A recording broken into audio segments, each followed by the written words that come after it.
ಇವತ್ತು ನಾವು ಸಿಹಿ ಗಾರ್ಗಿ ಮಾಡೋದನ್ನು ನೋಡ್ಕೊಂಬರೋಣ. ಮೊದಲಿಗೆ ನಾನು ಇಲ್ಲಿ ಗೋಧಿ ಹಿಟ್ಟನ್ನು ತೊಗೊಂಡಿದ್ದೀನಿ ಅಳತೆ ಮಾಡಿಕೊಂಡು 2 ಬೌಲ್ ಆಗುವಷ್ಟು. ಈಗ ಅಡುಗೆ ಸೋಡಾವನ್ನು ಕೂಡ ಇದಕ್ಕೆ ಹಾಕಿದ್ದೀನಿ. ಹಾಗೆ ಸ್ವಲ್ಪ ಎಳ್ಳನ್ನು ಕೂಡ ಇದಕ್ಕೆ ಸೇರಿಸ್ಕೊಂಡು ಎಲ್ಲದೂ ಕಲಿಯೋ ರೀತಿ ಈ ರೀತಿ ಕೈಲಿದ್ದಾನೆ ಕಲಿಸ್ಕೋಬೇಕಾಗತ್ತೆ.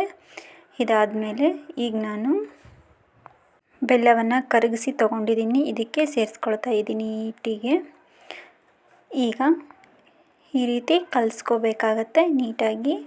ಈ ರೀತಿಯಾಗಿ ಕೈಲ ಸಹಾಯದಿಂದ ಈ ರೀತಿ ಕಲಿಸ್ಕೋಬೇಕಾಗತ್ತೆ. ಅದಕ್ಕೆ ಚಪಾತಿ ಹಿಟ್ಟಿನ ಅದಕ್ಕೆ ಈ ರೀತಿಯಾಗಿ ಕಲಿಸ್ಕೋಬೇಕಾಗತ್ತೆ. ಇವಾಗ ರೆಡಿಯಾಗಿದೆ ಹಿಟ್ಟು. ಈಗ ಇದನ್ನು 2 ನಿಮಿಷ ಪಕ್ಕಕ್ಕೆ ಎತ್ತಿಟ್ಕೊಳ್ಳೋಣ. ಇವಾಗ ಬನ್ನಿ ಮಾಡೋದು ನೋಡ್ಕೊಂಬರೋಣ. ಮೊದಲಿಗೆ ಒಂದು ಉಳ್ಳೆ ಗಾತ್ರದಷ್ಟು ಹಿಟ್ಟನ್ನು ತೊಗೋಬೇಕಾಗತ್ತೆ ಈ ರೀತಿಯಾಗಿ. ಈಗ ಇದನ್ನು ಈ ರೀತಿಯಾಗಿ ಮಾಡಿಕೊಂಡು ಸ್ವಲ್ಪ ಎಣ್ಣೆ ಹಚ್ಚಿ ಚಪಾತಿಯನ್ನು ಯಾವ ರೀತಿಯಾಗಿ ತೀಡ್ತೀವೋ ಆ ರೀತಿಯಾಗಿ ಲಟ್ಸ್ಕೋಬೇಕಾಗತ್ತೆ. ಈ ರೀತಿ ಸ್ವಲ್ಪ ಹಿಟ್ಟು ದಪ್ಪಾಗಿ ಇರಬೇಕು. ನೋಡಿ ಇವಾಗ ರೆಡಿಯಾಗಿದೆ ರೌಂಡ್ ಶೇಪಲ್ಲೇ. ಈಗ ಇದನ್ನು ಕಟ್ ಮಾಡಿ ತೊಗೊಳ್ಳೋಣ ಅಂತ.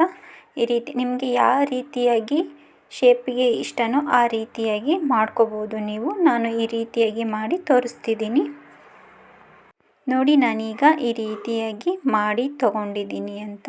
ಇದನ್ನು ಈಗ ಗ್ಯಾಸ್ ಒಲೆ ಮೇಲೆ ಒಂದು ಪಾತ್ರೆ ಇಟ್ಕೊಂಡು ಅದಕ್ಕೆ ಎಣ್ಣೆ ಹಾಕಿದ್ದೀನಿ. ಎಣ್ಣೆ ಕೂಡ ಆಲ್ರೆಡಿ ಬಿಸಿಯಾಗಿದೆ. ಈ ಎಣ್ಣೆಗೆ ಮಾಡಿ ಇಟ್ಕೊಂಡಿರುವಂತಹ ಈ ಗಾರಿಗೆ ಪೀಸ್ಗಳನ್ನು ಇದಕ್ಕೆ ಸೇರಿಸ್ಕೊಳ್ತಾ ಇದ್ದೀನಿ. ನೋಡಿ ಇವಾಗ ರಜೆ ಶುರುವಾಗ್ತಿದೆ. ಮನೆಯಲ್ಲಿ ಮಕ್ಕಳು ಏನಾದರೂ ಸ್ನ್ಯಾಕ್ಸ್ ಕೇಳಿದರೆ ಈ ರೀತಿಯಾಗಿ ಮಾಡಿ ಕೊಡ್ಬೋದು. ಆರೋಗ್ಯಕ್ಕೂ ಕೂಡ ತುಂಬ ಒಳ್ಳೆಯದು.